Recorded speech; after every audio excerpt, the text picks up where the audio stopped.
be good parents.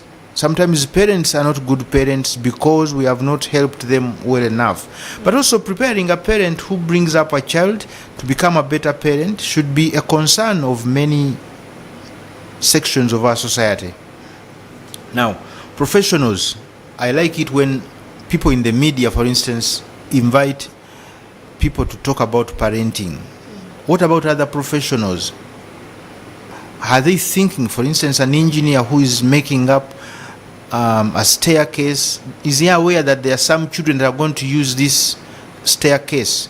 You find many people putting a chair, a carpenter, an engineer, a construction engineer, they put up all sorts of structures, forgetting that a child of 5 years is going to use this and has to be having a comfortable environment using something that you have produced.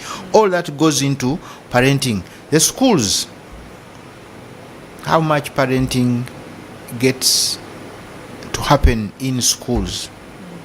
A teacher who spends with a child almost the entire day or half of the day, and when they go back home they only spend like 2 hours and have to sleep, and then the next morning they have to report to school. The parent has to do a lot of, the teacher has a lot of parenting to do. So it's such an important area to consider. There are many issues that we need to talk about. We need to empower everybody to look after children, parent children, and then we can get into like the ongoing experiences, the day-to-day experiences that we get while parenting. But that's the background for parenting, and I hope everybody can find their position in the area, in the realm of parenting. Yes. Wow. Thank you very much. And I want to appreciate that you brought that out so clear and very loud. Often you hear people saying, me, I don't have children. I will wait for my turn, and that's when I'll, have take on parenting roles and responsibilities. You see? But yeah. You see, parenting begins, I think it begins with the children. The kind of parenting structures and parenting experiences that children have to experience determines what they know about parenting, and when they know, whatever they know comes into play when they are choosing who, for instance, to become their parent they are going to parent their children with. Even when people are dating, they need to know who can. It's not only how someone looks like, but the nature of the other parent you are going to have for your children. But you can only choose a good parent for your children when you know what a good parent looks like. And you only know what a good parent looks like if you are exposed to a good parent. So children begin to know about parenting from the kind of parenting practices and experiences they undergo as children. Then it comes to the kind of parents that we choose for our children when we are getting married or choosing who to produce children with. And then it comes to what we know about parenting. There are many times when you can sympathize with a child when you look at the kind of parent he has. And you sympathize with the poor child, and this is the only choice he had, and it's gone. They can't undo it. But this is the father they have, or this is the mother they will only ever have. So you also have to be very careful when you think about yourself. I'm the only parent for this child. Therefore, I have to be extremely careful and sympathize with this child. And it's an ongoing learning experience, lifelong learning. You always learn. For instance, when children grow up a bit, when they're even very young, the kind of things they demand and the kind of things you have to give them, the kind of treatment you have to give them, what they want and what is right, and then therefore you make a choice and determine what to do and how to relate to this child. When the child begins school, you choose which school to take the child to. That's all parenting. The kind of decisions that we make as parents in relation to the schools, the parenting environment that we choose for our children, the kind of home you choose. When you're determining which place to settle in, for instance, in Kampala or wherever, you have to think about the kind of, is this an environment where I will have my children? What will it be like, my children growing up in such an environment? Which kind of people will I bring up in this kind of environment? Then you choose where to have your home situated. When you're choosing the schools, how will the schools impact the children that you have? Or are you only looking for where the fees are not that much, for instance, are more favorable? But what kind of parenting environment will this school provide to your child? That matters quite a lot. Then when the adolescents are being prepared, you have to look at the adolescent you're bringing up. Which kind of father is he going to be? Which kind of mother are you preparing him to be? You know, the kind of things you teach them, and then you launch them. Which kind of partners are you guiding them to get? Are you telling them only to get people from like rich families, well-to-do families? Are you telling them to have only people from this kind of group or that? Are you caring about the character, the caliber of the kind of other parent they are going to partner with to bring up your grandchildren? Wow. And I will start from where actually you've stopped. What kind of child are you bringing up? Is he or she the one that will be disturbing the neighbors? Is he or she the one that will be really, really disturbing, their future in-laws and stuff like that? So I think it's a call to us as parents that as we parent for the future, for the next generation, that even when we are not here, people will still say, these children had a parent. These children had a parent at home. Because definitely the children will not give what they do not have. They will parent the way they were parented. That's all they know, and that's all that they will give. So really, as parents, it's a call to us all to join hands and parent great children for the future. Thank you very much, Mr. Julius, for bringing that really well. Mr. Julius Kayiira, for bringing that really, really, really well. Let's go a bit to our topic of balancing love and discipline as children resume school. So why is this really important in your own words, or like why do you really think that this is very important? I think it's very, very important to balance between loving children and making the right choices for them, and or helping them also to make right choices. As they grow up, you only guide them to make the right choices most of the time. You want to see them launched into the world to see that they can make their own independent but good decisions.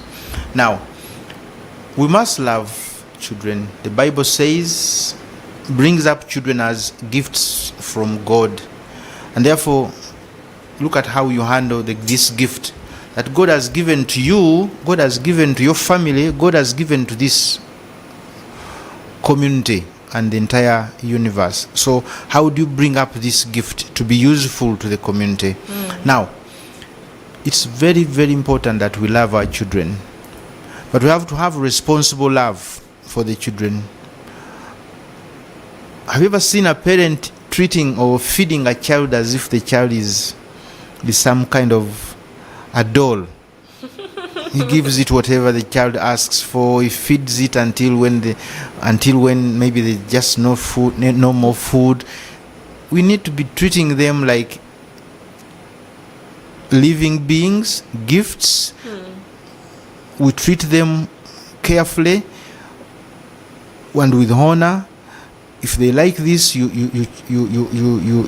tease it as an old person and see whether it's the best for them. But you can't also you don't only just stop them to get what they want, but you have to explain, have a discussion. You want this, James? You want this? You want this laptop, this level? But you can also have this.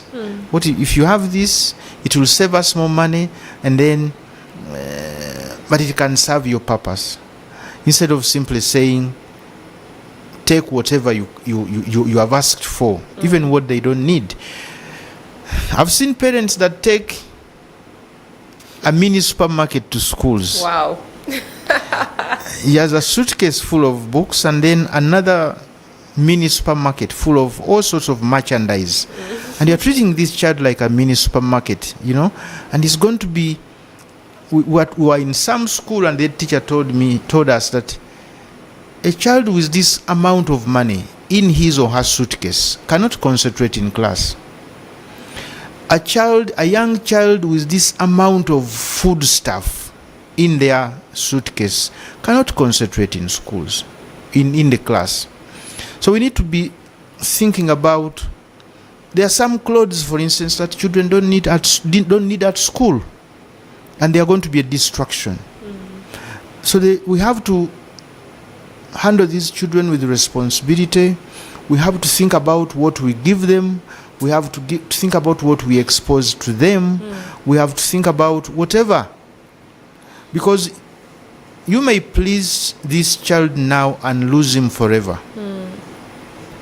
And you may lose him forever. But now we have to make sure that our children have all these other qualities that we need in people we meet every day. Hardworking, cooperative, they are sympathetic, they are empathic, they can step into other people's shoes, they are considerate, they are compassionate. So we need to have these children develop all these kind of values that we need in all the people that we meet in our lives. So we have to make sure that our children can fit anywhere. Now parenting begins to be challenging when you can't only look at the tradition, for instance. We have to look at what are the emerging demands within our communities. For instance, how competitive are our children compared to the competitiveness that there is required globally even. Where, for instance, we have our children going to Asia now. How competitive are children from Uganda? And as a result of our parenting, compared to the children that are coming or young people that are coming from the Philippines and in other countries, India, Kenya here. The kind of parenting we give them determines how they can survive wherever they end up. Remember, these children are not going to stay with you all the time. Very soon they are going to be away. And these days they don't go very near you. They don't spread to very near places that are very near you. They are global citizens. A child that is going to end up anywhere on the globe has to be prepared to be a global citizen. The kind of manners that they have, the adaptability they can be able to marshal as an individual, finding themselves in any situation. Can they adapt? Are they resilient? Can they learn very fast? These are some of the skills that they need, and we need to ensure that this is where we launch them in our parenting structures and our parenting practices. We launch a child that is going to coexist with other people from all sorts of walks of life, from all walks of life. Yeah. Wow, thank you very much. First of all, I really want to appreciate the few things that you are bringing out very clear, especially this era. We have parents wanting to parent their children, saying that I suffered, so my children are not going to suffer. I did not have shoes, so my children will have 3 pairs. I walk to school, so my child has to go in a really beautiful ride. And definitely hoping that will give them satisfaction, that they have really parented their children better than the way they were parented. So really, I just want to pick your mind also to the viewer watching this, to hear what you would say about that. Now, it would be better, it's very important that you wish their child the best in the next generation. It's good that you wish your child does not suffer the way you suffered. But are you then giving him the fish, or are you teaching him to fish? Are you helping him to buy himself shoes, or buying him some shoes as a young child, but you are not sure whether he will be able to buy himself shoes all times after, and even buy for his children? And if you begin to think about a child that will be able to do this for himself and for his children, then you think about, what then should I do now for this child? You get it? It's not making him, preparing him to be a loser, but you have to prepare him to be a succeeding person. And a succeeding person is not someone who is baby fed. This is someone who is taught to be strong, someone who is taught to be hardworking, someone who is taught to be, cooperative, someone who has all these values that we need, we see and we admire in people. Service oriented, trustworthy. When someone has these values within themselves, be sure, it's people who use their time well, people who value their time, people who value friendship, people who value hard working, you'll be sure, even valuing knowledge, for instance, searching for knowledge all the time. Teach him to read books, teach him to look for information, teach him how to use the gadgets that are emerging. Your child does not know how to use a computer, but you are feeding him much food. Come on. Your child cannot use the internet. Expose them. How many languages does your child know? How are you preparing him to engage academically? The academic rigor. That's true. How are you preparing him to engage with that? When they look for skills to employ people who will be in the middle class in time to come, will your child compete favorably, for instance? These are the questions that parents have to ask themselves. Instead of giving this child lots of things that do not prepare him for the future, it's better you use the money, if God has given it to you, expose him to good academic experiences, expose him to places where he's going to get experiences that are going to enrich his personality. Help to form someone's personality. Will people like my child if I'm not around, if he finds himself in a given setting where I will not be? And therefore, they will make him a CEO. Will he be competent? Will he be knowledgeable? You get it? If he manages to get promoted, will people think he deserves to be promoted?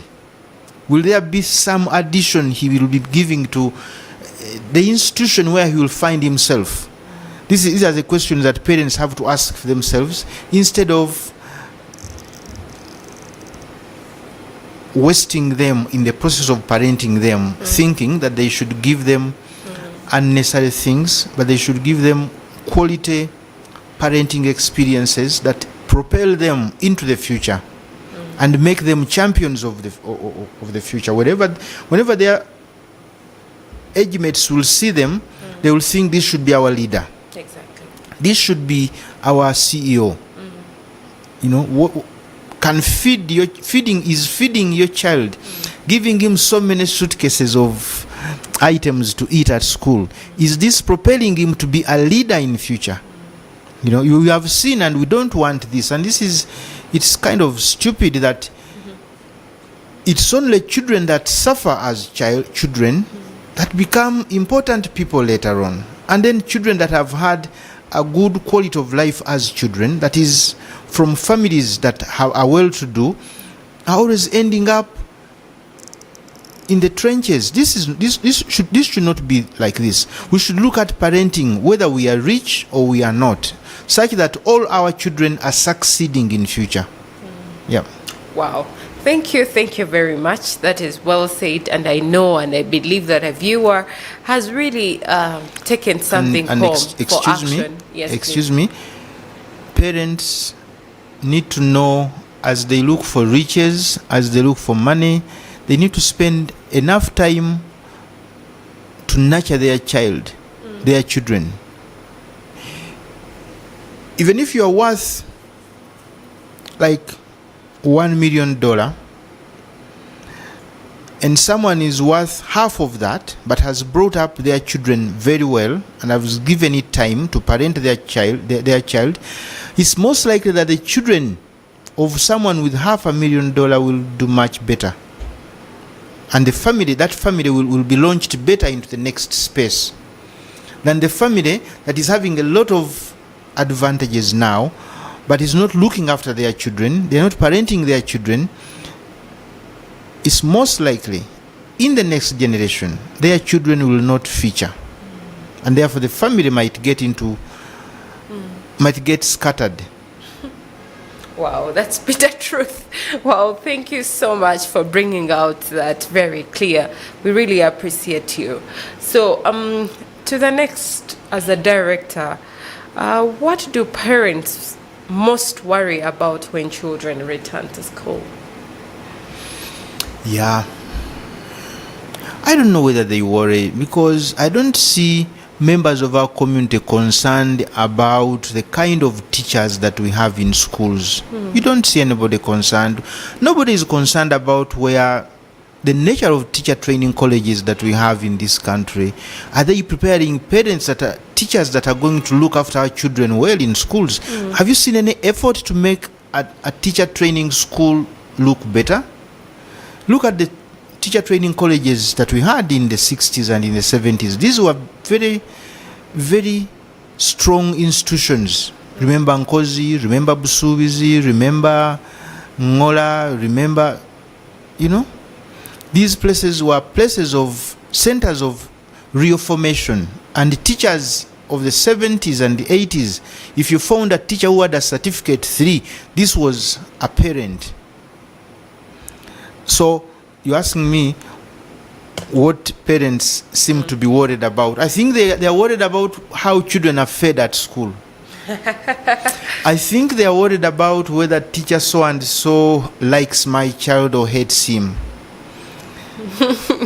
But they should have worried about, and if a parent went to, but there are some parents, when a moment they reach at school, they want to see the caliber of teachers they have. And we need to support schools to have such people like senior women, senior men, who are going to form our children other than the academics, which is very, very important, but that other formation. When you look at the kind of schools that are the inspectors of schools, do they look at environments that are forming our children? And what else, apart from the examinations at the end of the level?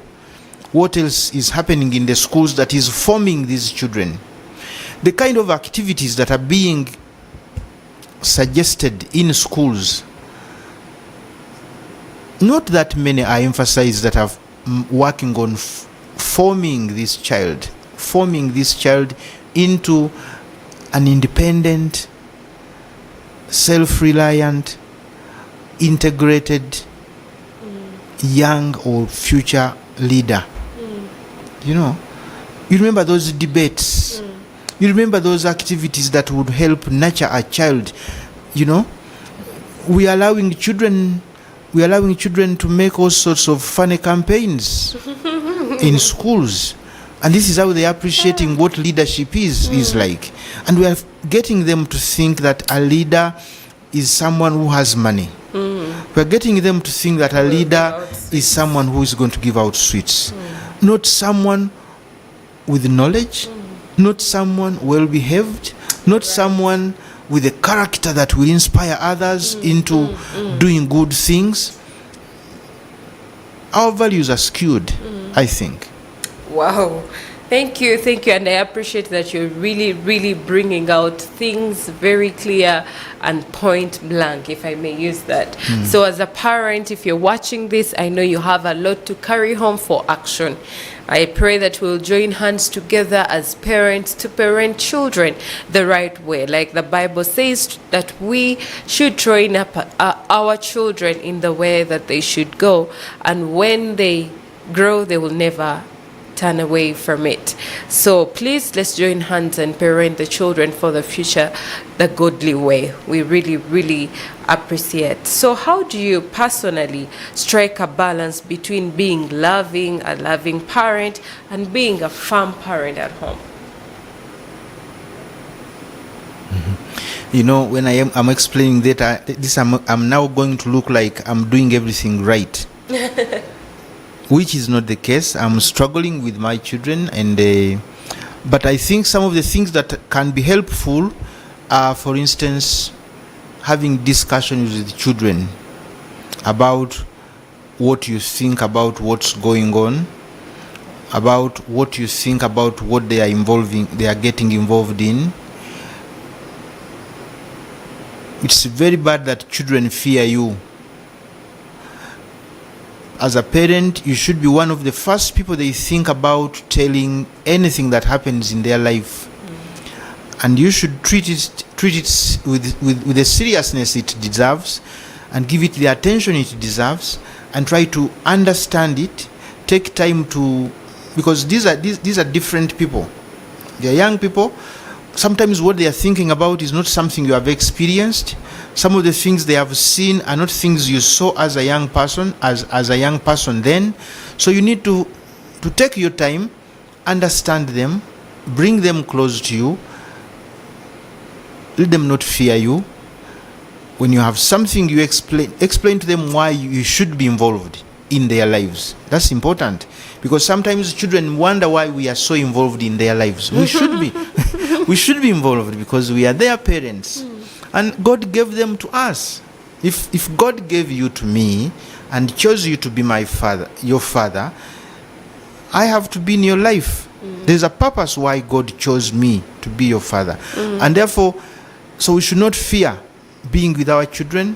Let's engage with them. Let's take our time, even when we are not out with our children, to think about them. And think about them individually. That's why I think it's not easy for you to be a father of so many children. I don't think you can effectively think about them and think about everything you have to do. You have to have a number that is manageable, that you can take time and think about this child in his or her circumstances as they are. Think about the next, think about the other one, plan what to do with this, and ensure what needs to be done with that. Then try to see how to facilitate it. So try to understand each child as a different one. Now, children are different, and they are going to present themselves even as in character differently. We need to appreciate and see what is the best to bring out of this child given the nature he or she is. They are different, and therefore we need to understand them, appreciate them. There's something good in each child, and there's something that needs to be corrected. But you don't make all your children look the same. You don't want your children to be like this child that you like most, or you feel is doing the best. Every child has something that is good about and in, and therefore you need to understand that and encourage them to bring it out. Discourage what you think needs to be discouraged in a child, and you'll be surprised. Even a very talkative child may become the politician in your family. Therefore, all you had to teach them is to expose them to more literature. There is a child that is very practical with everything they come across. They dismantle everything you bought, but you have to be careful and notice them and observe them. If you buy them all kinds of dolls or play items, look at what they do with them. One will keep it and take it and keep it very well, like an accountant keeping money. And then another one will dismantle it, wants to know what's inside. Now, all these children are good. You see, there's something good about what each of them is doing. And you can't say this one should be stopped, the other one, this one should be encouraged. But there are some vices, of course, that have to be discouraged from children. But we need to appreciate them, give them time, be with them, think about them, expose them to the right experiences, take them to good schools that will add something to them. Parents need to ask what's going on in schools. Parents have a right and should ask what's going on in schools, but they have to observe. For instance, If there are no elements of faith, for instance, in a school, and you just continue because that school performs well, maybe you are nurturing a very intelligent thief. You get it? So parents have to be involved in the lives of their children. They have to discuss whatever they think, but you can only discuss with someone something you have understood. That's why we need to engage our children, but with knowledge about them. They should feel they have been understood. You should tell them what you have observed, but you don't come from nowhere. You have not understood me and you simply blame me for whatever. You try to say, to indicate that you have understood. I saw you do this. Do you think this is going to help you? I saw you doing this. The other time I also saw you doing this. You also did this. Last time you did this. You told me this. You corroborate a picture in front of this child, and the child will know Dad is looking at me. Dad has been seeing me. And therefore, then you will have a meaningful discussion with them, convinced that you care for them, you have been watching them, you have been following them. And we need to indicate that we care. That we are doing, sometimes we make mistakes with children though. We can make mistakes because we are also human. Exactly. As parents, we are human. We need to be careful, and we need to know that sometimes we can make mistakes with the children. Yeah. Okay. Wow. Thank you so much. And there is something very key and very important that you mentioned. And even if we close the show, I would go satisfied. Where you mentioned that there is something good in every child. Sure. I think in this era, as parents, we have failed to actually appreciate our children the way we are and helping them to grow that lies in the inside of them. When there is something that maybe the other child is doing best, that is really the best child, and all that. And in their character, in their personality, there lies the seeds of their success. And don't discourage them. You have to have time and nurture them and accompany them in the direction that they seem to be choosing. And you have to have time and see what might not be very right. For instance, if your child, for instance, attends this function, attends that conference, attends this, attends that, tells you, I'm going for this, you may realize that he's not getting enough time for the academics, and therefore you caution them. But if a child, on the other hand, is not going in any of these activities, again, this might not be so good. You have to encourage them to get in there. You get? So we have to carefully watch our children and support them. Yes. Wow. Thank you so very much. And I must say, this show has really been so helpful. Our time is running real quick. But maybe before we close, how do you help a child learn from mistakes rather than just the punishment? Because sometimes when you talk about discipline, someone watching may falsely think discipline is all about giving punishment, putting people, like some people say African mothers, everything they think it's for, let me beat sense into your mind and stuff like that. Yes, there are two things here. We have what we call motivation and then reinforcement. You can reinforce a good behavior ignoring a negative behavior, and the tendency is that people are going to follow what is being reinforced. For instance, if you put on and you're my daughter and you put on not a very nice dress, not ironed, I may keep quiet and not say anything, and then the day you put on an ironed dress, I will praise it for the entire day. The tendency will be for you to come out in an ironed dress all the time, and I didn't beat you. You get it? That's reinforcement. Motivation is when you motivate a good practice or behavior to continue reoccurring. For instance, if I find that my daughter or my son has saved some money from the pocket money that I gave them, then I say, because you saved this money, I'm giving you an interest. You get it? Wow. The tendency will be for them to do something, to do more that, repeat that more. So instead of beating someone who is not saving, you are encouraging the behavior that you want to be promoted. And there will be less corporal punishments in your lives and in the family. Wow. Thank you so much. Would you please give us your advice or final remark to the person watching this show? First of all, I would like to thank this television for thinking about parenting. There's a lot going on in our community that could be more helpful than the time, for instance, we spend on politics, discussing this and that and that. But thinking about how can we bring up our children, parenting is such a very important. Even these politicians that we have issues with may have something to do with the parenting that they had. Sure. The politicians that are serving us well, for instance, this might have something to do with the kind of parents they got. So parenting is such a very important topic that I am so grateful that the television here, family television, thought about. And we need to have more people interested in parenting. Our professionals have to think about parenting. Our relatives have to think about parenting. The faith institutions have to think about parenting.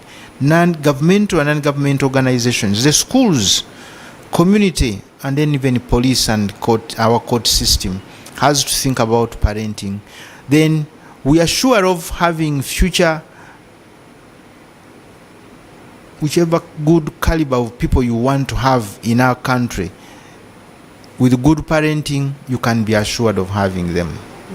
Thanks very much. Wow, thank you so very much. I must appreciate, and I know the viewer has really enjoyed. We have a lot of action points to take and also put them in practice.